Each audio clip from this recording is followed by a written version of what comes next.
Well, to discuss this story further, we're joined by Michael Fabricant, the Conservative MP for Lichfield. Thanks for joining us this morning, Michael. What do you make of this? I mean, it's good news on one hand, isn't it? It's higher than predicted, but there's no doubt that we're going to have to, we have so much to do if we're going to properly rebuild our economy back to what it was before COVID. Yeah, of course you're right, but that goes for every country. And as you quite rightly said, the British economy is going to be bouncing back to 7% this year, this year, and also in line with the United States, and far, far faster than the rest of Europe. I've got a little thing here, which is so small I can hardly read it, but I'm going to try and tell you. For example, Germany is only going to be 3.6% growth. France is not much better. So the UK is doing a lot better than the rest of Europe. And as I said, way up there with the United States. And as I always like to say, and that's despite Brexit. And to what extent do you think, actually, rather than despite Brexit, this could in fact be because Brexit? We know that outside the European Medicines Agency, the UK was able to procure vaccines faster and more effectively than EU countries. To what extent do you think this has fed in to the UK's much, much faster bounce back economically? Well, both the International Monetary Fund and the World Trade Organization believe that it's because of Brexit that so much of this is happening, Tom. It's because we can be much more agile now, because although I feel myself to be a good European, the trouble is the European Union is an incredibly old-fashioned organization. It's sort of like pre-Thatcher, pre-Macron. It's all based on rules and regulations, and the consequence was that Europe did so badly in the vaccine program because of all the rules and regulations which make them so inflexible. And because of this agility that we now have, it means that we can do so much more. And I remember a few years ago when I was debating with Remainers on other channels about what would be the consequences of leaving the EU. And even after we voted to leave the EU, all the consequences, they were talking about we'd need a visa to go to France. We wouldn't be able to get things like vaccines and drugs, which of course we are able to do, and that our car industry would collapse. And of course, Nissan now are talking about employing another 1,000 workers. So, things are literally booming because we've been freed of the shackles. I almost call it like a ball and chain around the British economy when we were in the EU, and now we're free. And one of the things, I'm sorry I'm going on a bit, but one of the things that's always got me with people who are anti-leaving the EU was their sheer pessimism and how they would say, oh, how could this little island off the coast of Europe possibly survive? And actually, we're the fourth or fifth largest economy in the world still, and depending how you measure it. And we've got the biggest genome capability in the world. In fact, all the genome research which is being done, 55% of it is based here in the United Kingdom, out of the whole world. So, yeah, because of Brexit, not despite Brexit.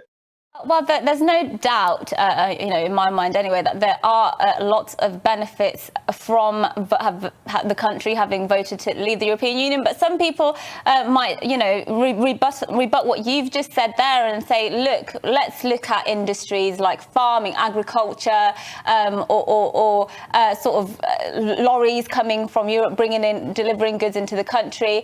They're seeing shortages in employees, and some of those industries are saying, well, look, that is because of Brexit. The reason agriculture is struggling, perhaps, to get these workers to come on their farms and pick their fruit or whatever, or there's not enough people sort of driving lorries, is because Europeans have gone back and they're not going to come back. And that's, they're saying, not a reflection of necessarily the pandemic. We could see that after the pandemic too. Well, I was going to say, you just said that you're not going abroad this year, and I'm not going to go abroad either. I think it's a little bit risky doing that, but that's got nothing to do with our not being in the European Union. It's everything to do with the pandemic. And the same goes for farming. You know, people going on about chlorinated chicken coming into this country. One of the things I believe in very strongly, and I know the government does, is one, making sure that our farming standards are not reduced and not importing things which are cruel to animals. Animal welfare is important. But the other thing I believe strongly in is labelling. You know, if you don't want to buy chlorinated chicken, don't buy chlorinated chicken.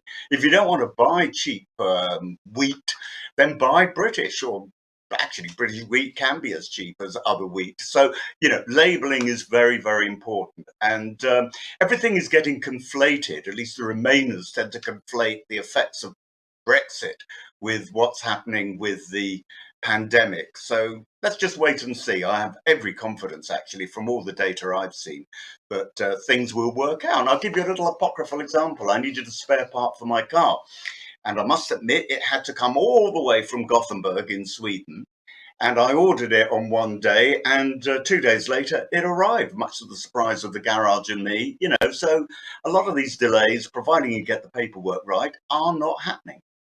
We know that we've achieved 70 trade deals with countries around the world, some of them improvements upon those trade deals that the European Union had signed through its common external tariff, but a lot of them just sort of copy and paste jobs. Now the UK is looking to sign its own first independent trade deals, and we saw that with Australia, that first one appears to have been agreed. I don't know about you, but I was a little bit saddened and shocked to see just how much opposition there was to the idea that we might start competing on a global basis again. There were a lot of voices in the agricultural sector, and actually quite a few Tory MPs, who were saying that we shouldn't open up our markets to the world. How much of a problem do you think this will be when it comes to countries beyond Australia, countries like New Zealand, America, even India perhaps?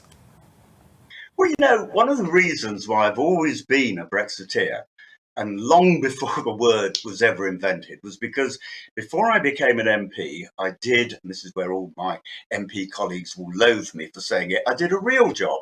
And I started off like you, Tom, working in journalism and broadcasting, but then I ended up setting up radio and television stations all around the world. And it was when I sort of experienced the bribery and corruption in Europe. And I'm not just talking about what they called the Club Med countries, Italy, Spain, Portugal, Greece, where there was corruption, but even France, selling to the ORTF, the state broadcaster, was quite a remarkable experience. I have to say Scandinavia, Holland, they were all great countries to work with. But I tell you who were great countries to work with as well was the United States, Canada, Australia, and New Zealand. Not only because they have the same ethics as we do, they have the same legal system as we do, as well as the same language, and that all counts in international trade. And I've always been a globalist. My experience is that it's very easy and right and proper. This country has always been a global trading nation. We built up the biggest empire the world had ever seen, not because we were imperialists, but because of trade.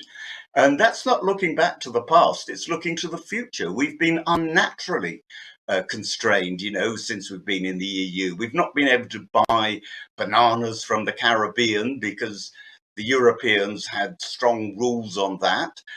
Same with sugar and all the rest of it. You know, now we're free to do the trade as we always have done in the past. And you know what? Farming has survived in the past. It'll survive again. And maybe we'll make things, grow things that you can't get from abroad. And that's what we've always done. Well, Michael Fabricant, thank you so much for bringing your positive perspective there this morning. And may we have many, many more years of 7% growth.